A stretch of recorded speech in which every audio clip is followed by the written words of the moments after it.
আমাদের মুক্তিযুদ্ধ।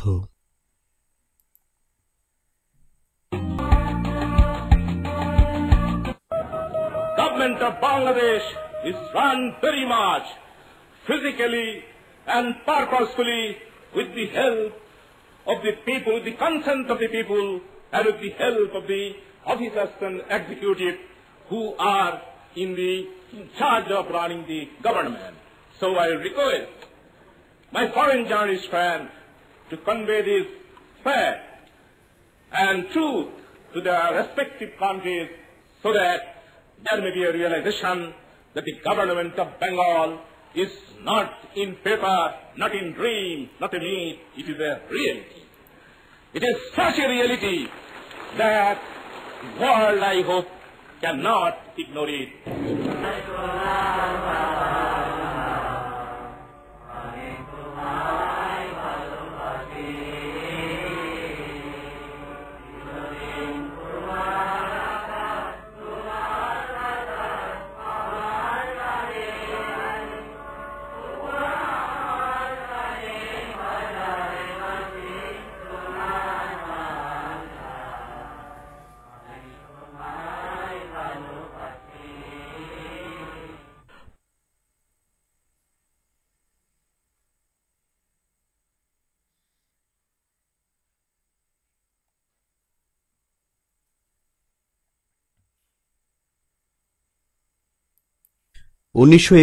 সালের মহান মুক্তিযুদ্ধ বাঙালি জাতির ইতিহাসে একটি অত্যন্ত গৌরবময় ঘটনা।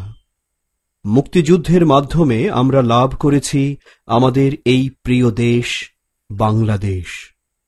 1947 সালে ব্রিটিশরা এই উপমহাদেশ ছেড়ে চলে যাবার পর সৃষ্টি হয় দুটি স্বাধীন রাষ্ট্র, একটি ভারত এবং অন্যটি পাকিস্তান। পূর্ব ও পশ্চিম পাকিস্তান নিয়ে গঠিত হয় পাকিস্তান। পাকিস্তান রাষ্ট্রের জন্মের পর থেকেই পশ্চিম পাকিস্তানিরা পূর্ব পাকিস্তানের বাঙালি জনগণের উপর শুরু করে অত্যাচার ও নিপীড়ন। বাঙালিরাও সঙ্গে সঙ্গে প্রতিবাদ আন্দোলন শুরু করে। এরকম কয়েকটি উল্লেখযোগ্য প্রতিবাদ ও আন্দোলনের ঘটনা নিচের ছকে দেওয়া হল। 1952 সালের ভাষা আন্দোলন, 1966 সালের 6 দফা আন্দোলন, 1969 সালের গণ অভ্যুত্থান, 1970 সালের সাধারণ নির্বাচনে আওয়ামী লীগের নিরঙ্কুশ বিজয়, 1971 সালের 25 মার্চে পাকিস্তান সেনাবাহিনীর নারকীয় গণহত্যা ও বাঙালিদের প্রতিরোধ, 1971 সালের 26 মার্চে বঙ্গবন্ধুর স্বাধীনতার ঘোষণার মধ্য দিয়ে মহান মুক্তিযুদ্ধের শুরু।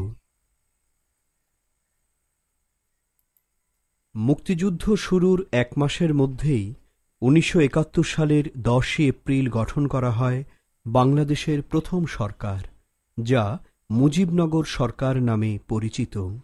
তৎকালীন মেহেরপুর মহকুমার বৈদ্যনাথ তলায়, যার বর্তমান নাম মুজিবনগর, আমবাগানে 17 এপ্রিল এই সরকার শপথ গ্রহণ করে।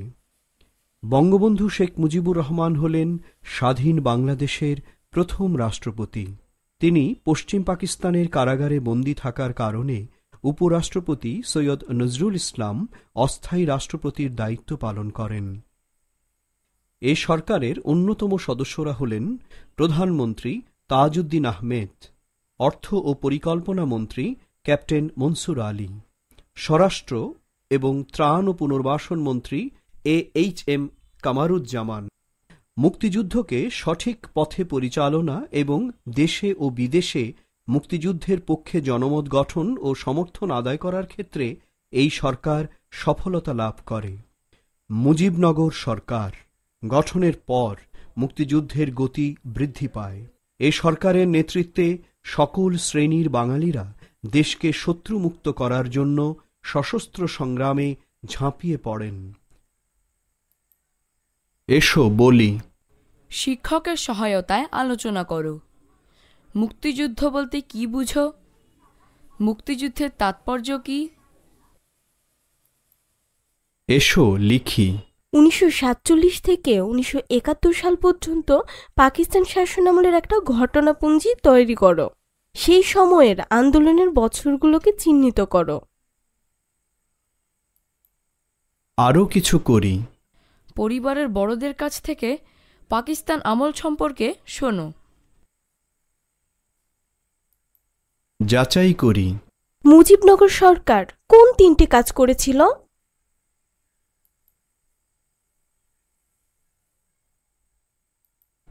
দলীয় কাজ। নিচের ছকটি পূরণ করো। নাম মুজিবনগর সরকারের পদবি। Syed Nazrul Islam, Tajuddin Ahmed, captain Mansur Ali, AHM Kamaruzzaman.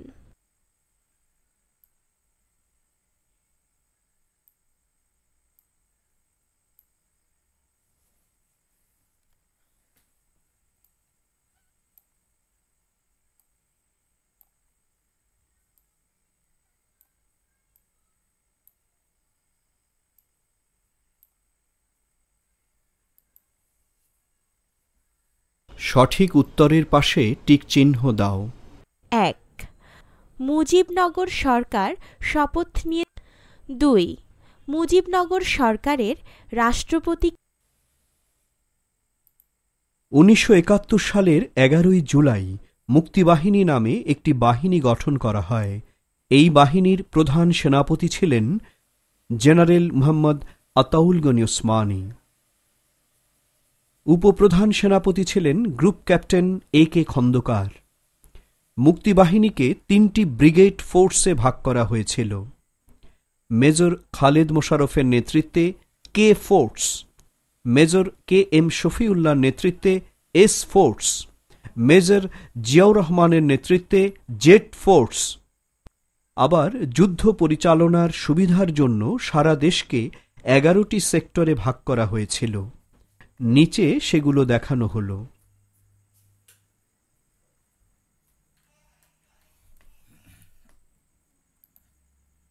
Sector 1 Chittagong, পার্বত্য চট্টগ্রাম এবং ফেনী নদী পর্যন্ত।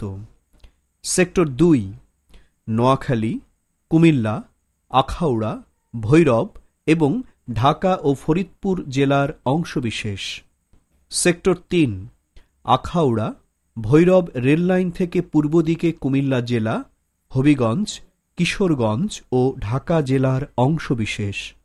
সেক্টর 4 সিলেট জেলার পূর্বাঞ্চল, খোয়াই, শায়েস্তাগঞ্জ রেললাইন থেকে পূর্ব ও উত্তর দিকে ডাইউকি সড়ক।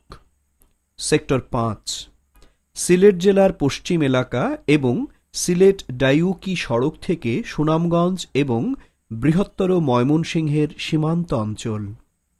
সেক্টর 6 ব্রহ্মপুত্র নদের তীরবর্তী অঞ্চল ব্যতীত সমগ্র রংপুর জেলা ও ঠাকুরগাঁও।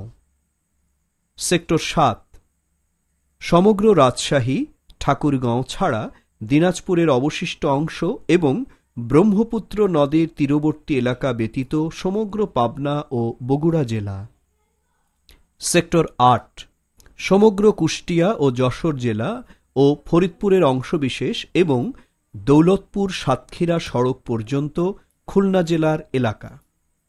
সেক্টর 9 সাতক্ষীরা দৌলতপুর সড়ক সহ খুলনা জেলার সমগ্র দক্ষিণাঞ্চল এবং বৃহত্তর বরিশাল ও পটুয়াখালী জেলা। সেক্টর 10 অভ্যন্তরীণ নৌপথ ও সমুদ্র উপকূলীয় অঞ্চল চট্টগ্রাম ও চালনা। সেক্টর 11 কিশোরগঞ্জ ব্যতীত সমগ্র ময়মনসিংহ অঞ্চল।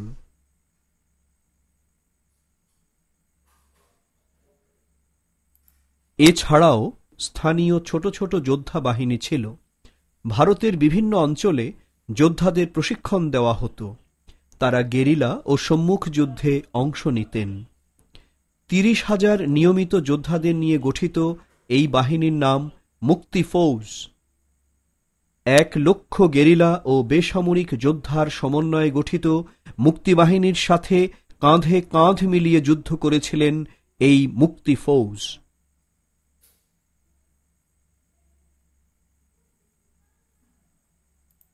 এসো বলি। শিক্ষকের সহায়তায় আলোচনা করো। মুক্তিবাহিনীকে কেন নিয়মিত বাহিনী ও গেরিলা বাহিনীতে ভাগ করা হয়েছিল? 2. বাংলাদেশকে কেন 11টি সেক্টরে ভাগ করা হয়েছিল? 3. তোমাদের অঞ্চলটি কোন সেক্টরের অধীনে ছিল? 4. সেক্টর 10কে কিভাবে ব্যবহার করা হতো?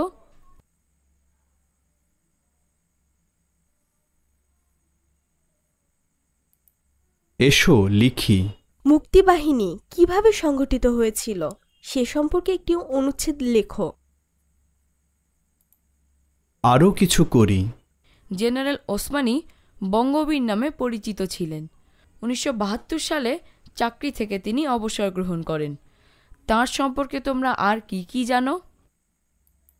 যাচাই করি। বাক্যটি সম্পূর্ণ করো। মুক্তিবাহিনী ছিল 1 লক্ষ গেরিলা ও বেসামরিক যোদ্ধার সমন্বয়ে গঠিত বাহিনী। 3. মুক্তিযোদ্ধা।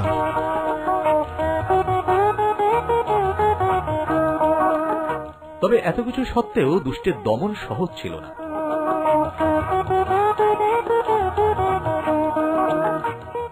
বাঙালি যোদ্ধারা চূড়ান্ত প্রস্তুতি নিলেও পাকিস্তান ভিন্ন পন্থা বেছে নেয়।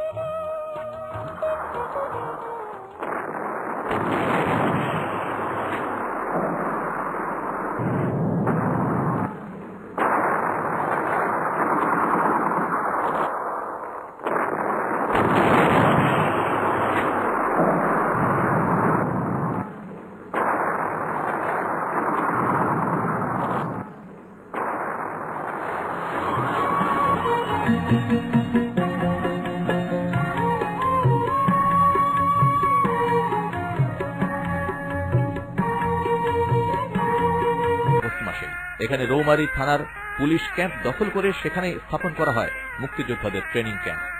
এ সময় বর্ষার মৌসুম চলে আসায় পাকিস্তানিরা পড়ে আরো বেকায়দায়। শুধু তাই নয়, ঢাকায় মুক্তি সেনাদের চোরাগুপ্ত হামলায় তখন দিশেহারা।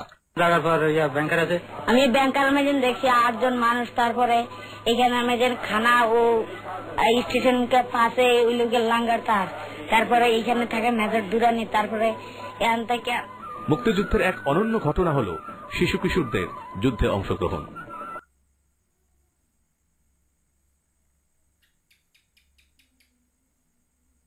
মুক্তিযুদ্ধে সমগ্র বাঙালি জাতি জড়িয়ে পড়ে।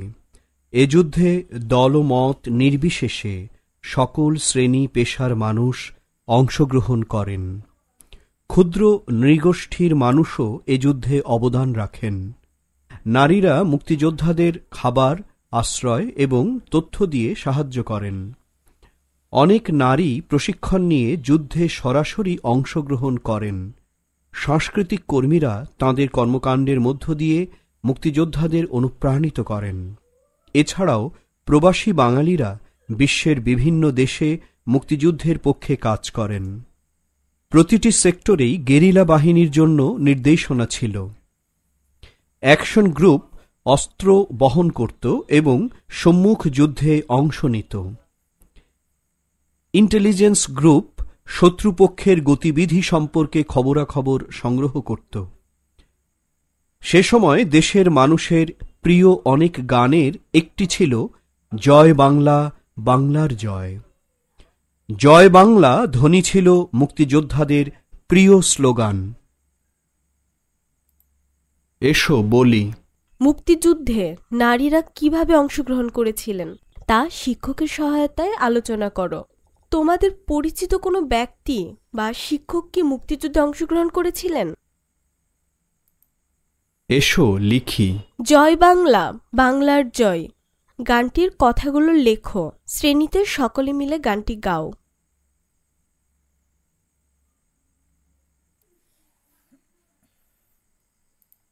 আরও কিছু করি। মুক্তিযুদ্ধে সাধারণ মানুষ কিভাবে অংশগ্রহণ করেছিলেন একটি নমুনা উত্তর নিচে দেওয়া হলো। বাংলাদেশের স্বাধীনতা অর্জনে এদেশের সাধারণ মানুষ খুব গুরুত্বপূর্ণ ভূমিকা রেখেছেন। এদেশের সাধারণ মানুষ নানাভাবে মুক্তিযোদ্ধাদের সাহায্য করেছেন। পুরুষেরা সরাসরি সম্মুখ যুদ্ধে অংশগ্রহণ করেছেন। অনেকেই গোপনে মুক্তিযোদ্ধাদের সাহায্য করেছেন। অনেক নারী প্রশিক্ষণ নিয়ে সম্মুখ যুদ্ধে অংশগ্রহণ করেছেন। এদেশের মানুষ জীবনের ঝুঁকি নিয়ে মুক্তিযোদ্ধাদের পাশে দাঁড়িয়েছেন।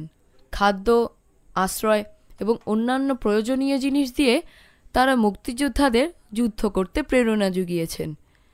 নারীরা অনেক গুরুত্বপূর্ণ দায়িত্ব পালন করেছেন। এদেশের সকল শ্রেণী পেশার সদস্যরা যুদ্ধে সক্রিয়ভাবে অংশগ্রহণ করেছেন। শুধু রাজাকাররাই মুক্তিযোদ্ধাদের বিরুদ্ধে ছিল। নমুনা উত্তরের সাথে তোমরা নতুন আর কি যোগ করবে?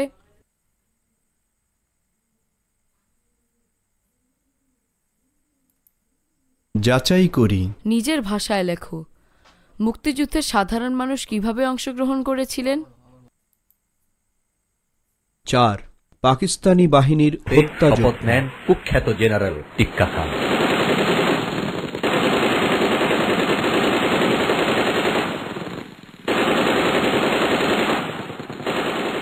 পরিকল্পনা অনুযায়ী 25শে মার্চ বর্বর গণহত্যা চললেও তা সাময়িকভাবে স্তম্ভিত করে দেয় গোটা দেশ।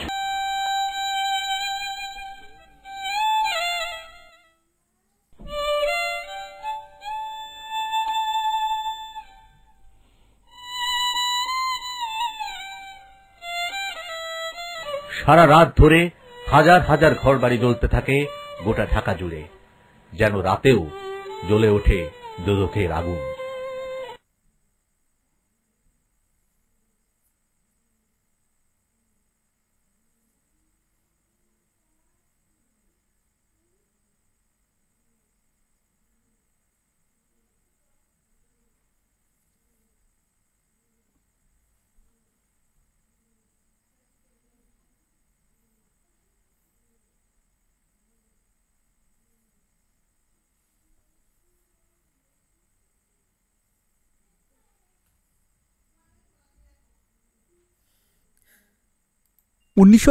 সালের 25শে মার্চ রাতে পাকিস্তানি হানাদার বাহিনী নিরীহ বাঙালির উপর অতর্কিত আক্রমণ করে। এই আক্রমণের নাম দেওয়া হয়েছিল অপারেশন সার্চলাইট। এভাবে বাঙালিদের উপর শুরু হয় পাকিস্তানি বাহিনীর নৃশংস হত্যাকাণ্ড। তারপর থেকেই গণহত্যা, লুটতরাজ এবং নির্বিচারে ধরপাকড় চলতে থাকে। এই যুদ্ধে প্রায় 30 লাখ বাঙালি শহীদ হন। গ্রামের পর গ্রাম জ্বালিয়ে দেওয়া হয়। হাজার হাজার মানুষ ঘরবাড়ি হারান এবং 1 কোটিরও বেশি মানুষ ভারতে আশ্রয় নেন। এদেশের কিছু মানুষ মুক্তিযুদ্ধের বিপক্ষে অবস্থান নিয়েছিল। তারা শান্তি কমিটি, রাজাকার, আল বদর, আল শামস নামে বিভিন্ন কমিটি ও সংগঠন গড়ে তোলে। এরা মুক্তিযোদ্ধাদের নামের তালিকা করে হানাদারদের দিয়েছিল। রাজাকাররা হানাদারদের পথ চিনিয়ে, ভাষা বুঝিয়ে ধ্বংসযজ্ঞ চালাতে সাহায্য করেছিল। মুক্তিযুদ্ধের শেষের দিকে ডিসেম্বর মাসে পাকিস্তানি হানাদার বাহিনী এদেশকে মেধাশূন্য করার পরিকল্পনা করে। 10 ডিসেম্বর থেকে 14 ডিসেম্বরের মধ্যে তারা আমাদের অনেক গুণী শিক্ষক, শিল্পী, সাংবাদিক, চিকিৎসক এবং কবি সাহিত্যিকদের ধরে নিয়ে হত্যা করে। তাঁদের স্মরণে প্রতি বছর 14 ডিসেম্বর শহীদ বুদ্ধিজীবী দিবস পালন করা হয়। এসো বলি, মুক্তিযুদ্ধের শেষের দিকে পাকিস্তানি বাহিনী কেন এদেশের বুদ্ধিজীবীদের হত্যা করেছিল?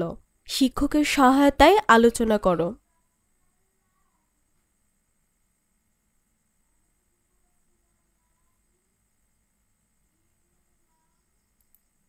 এসো লিখি। বিষয়বস্তু 2 ও 4 এর আলোকে নিচের ছকটি পূরণ করো।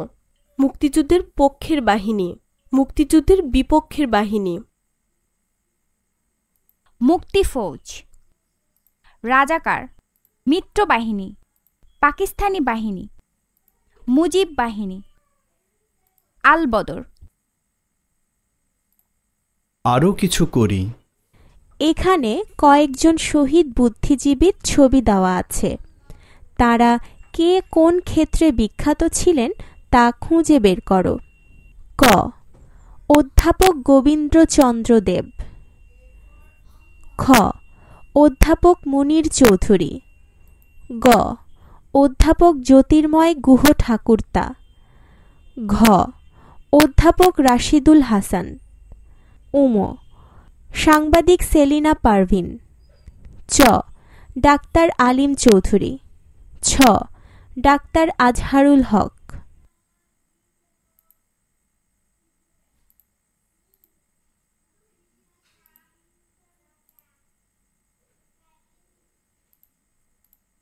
যাচাই করি। বাক্যটি সম্পূর্ণ করো।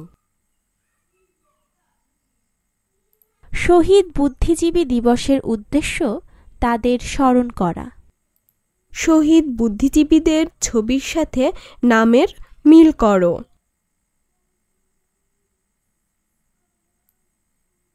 অধ্যাপক মুনির চৌধুরী, সাংবাদিক সেলিনা পারভিন, অধ্যাপক গোবিন্দ চন্দ্র দেব, ডাক্তার আজহারুল হক। বাম পাশের কথাগুলোর সাথে ডান পাশের কথাগুলো মিল করো। সঠিক হয়েছে, সঠিক হয়েছে, সঠিক হয়েছে।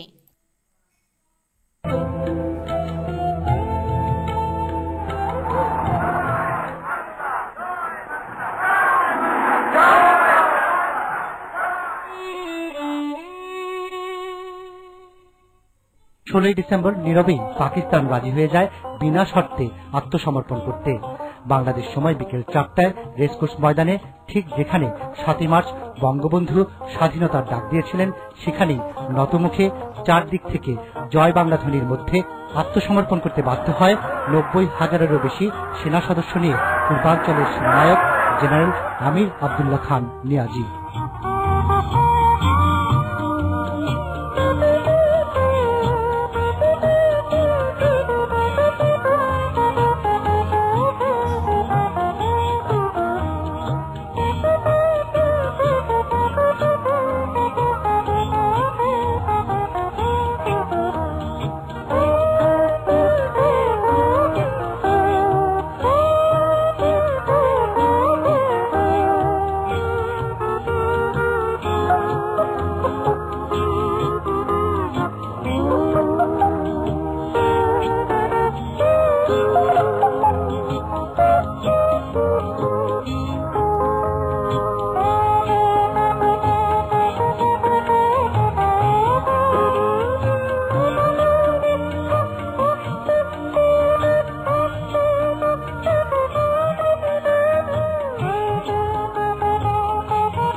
মুক্তিযুদ্ধের পুরো সময়টায় প্রতিবেশী ভারত নানাভাবে আমাদের সাহায্য করেছে। আশ্রয় গ্রহণকারী বাঙালি শরণার্থীদের খাদ্য, বস্ত্র ও চিকিৎসা সেবা দিয়েছে ভারত। তারা মিত্রবাহিনী নামে একটি সহায়তাকারী বাহিনী গঠন করে। অপারেশন জ্যাকপটে এই বাহিনী বাংলাদেশের পক্ষে যুদ্ধ করে। মিত্রবাহিনীর প্রধান লেফটেন্যান্ট জেনারেল জগজিৎ সিং অরোরার নেতৃত্বে 1971 সালের 21শে নভেম্বর মিত্রবাহিনী ও মুক্তিবাহিনী মিলে গঠন করা হয় যৌথ বাহিনী। 1971 সালের 3রা ডিসেম্বর পাকিস্তান ভারত আক্রমণ করে। এর ফলে যৌথ বাহিনী একযোগে স্থল, নৌ ও আকাশ পথে পাল্টা আক্রমণ করে। তীব্র আক্রমণের ফলে 1971 সালের 16ই ডিসেম্বর পাকিস্তানি বাহিনী আত্মসমর্পণ করতে বাধ্য হয়। ফলে মাত্র 9 মাসের যুদ্ধে আমরা স্বাধীনতা অর্জন করি। ঢাকার রেসকোর্স ময়দানে যৌথ বাহিনীর পক্ষে জগজিৎ সিং অরোরা এবং পাকিস্তানের পক্ষে লেফটেন্যান্ট জেনারেল নিয়াজি আত্মসমর্পণ দলিলে স্বাক্ষর করেন। এর মধ্য দিয়ে আমাদের সত্যিকারের বিজয় অর্জিত হয় এবং প্রতি বছর 16ই ডিসেম্বরকে আমরা বিজয় দিবস হিসেবে পালন করি। এর কিছুদিন পর 1972 সালের 8ই জানুয়ারি বঙ্গবন্ধু পাকিস্তানের কারাগার থেকে মুক্তি লাভ করেন এবং 1972 সালের 10ই জানুয়ারি স্বদেশ প্রত্যাবর্তন করেন। এসো বলি। মাত্র 9 মাসের যুদ্ধে বাঙালি জাতি কিভাবে বিজয় অর্জন করল, শিক্ষকের সহায়তায় আলোচনা করো। যে বিষয়গুলো নিয়ে আলোচনা করবে সেগুলো হলো সামরিক বাহিনী, সাধারণ মানুষের অংশগ্রহণ, বৈদেশিক সমর্থন ও সহায়তা, মুক্তিযুদ্ধের প্রকৃত কারণ। এসো লিখি। পাকিস্তানি বাহিনীর আত্মসমর্পণ দলিলে স্বাক্ষর করার ছবিটি নিয়ে একটি ছোট অনুচ্ছেদ লেখো। আরও কিছু করি। পাশের ছবিটি লেফটেন্যান্ট জেনারেল অরোরার। তিনি পাঞ্জাবে জন্মগ্রহণ করেন।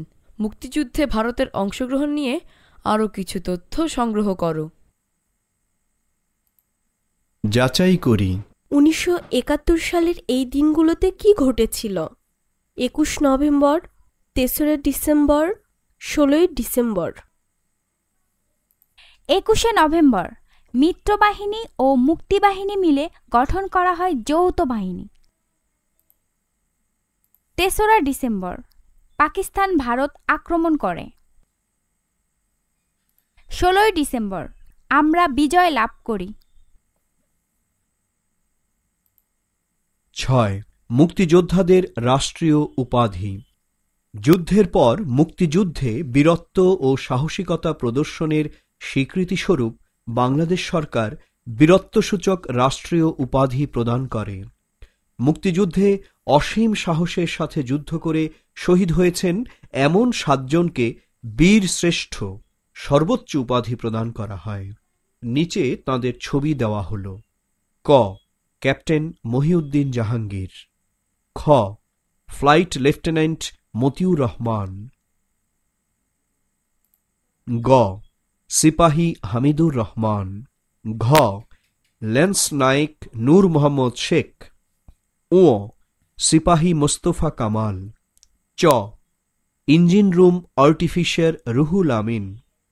ছ. ল্যান্স নায়েক মুন্সি আব্দুর রৌফ। এছাড়াও সাহসিকতা এবং ত্যাগের জন্য আরও 3টি উপাধি দেওয়া হয়েছে। উপাধিগুলো হল বীর উত্তম, বীর বিক্রম, বীর প্রতীক। সকল মুক্তিযোদ্ধা এবং অগণিত সাধারণ মানুষের অবদানে আমরা লাভ করেছি আমাদের স্বাধীনতা। এসো বলি। মনে করো 7 জন বীরশ্রেষ্ঠ পরিবারের সদস্যকে তোমরা সংবর্ধনা দেবে। মুক্তিযুদ্ধের সর্বোচ্চ অবদানের জন্য তাদের পরিবারকে দেশের পক্ষ থেকে ধন্যবাদ জানিয়ে বক্তৃতা দাও। এসো লিখি। এসো বলির বীরশ্রেষ্ঠ পরিবারের সদস্যদের উদ্দেশ্যে দেওয়া বক্তৃতাটি লেখো। আরও কিছু করি। এটি ঢাকায় অবস্থিত মুক্তিযুদ্ধ জাদুঘর। এই জাদুঘরে কি আছে বলে তোমাদের মনে হয়? স্বাধীনতার সুবর্ণ জয়ন্তী বা 50তম বার্ষিকী উপলক্ষে একটি স্মৃতিসৌধের নকশা তৈরি করো। স্মৃতিসৌধের ফলকে খোদাই করার জন্য কিছু কথা লেখো। যাচাই করি। বাম পাশের সাথে ডান পাশের বাক্যাংশগুলো মিল করো।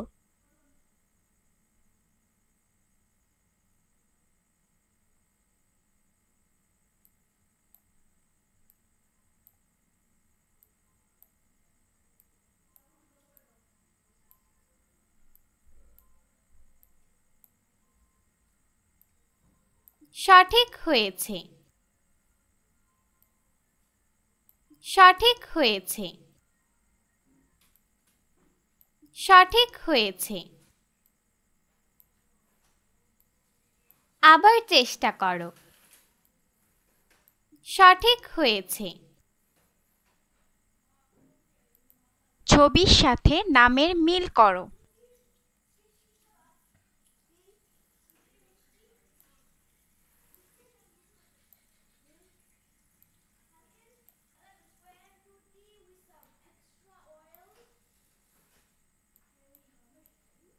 সঠিক হয়েছে।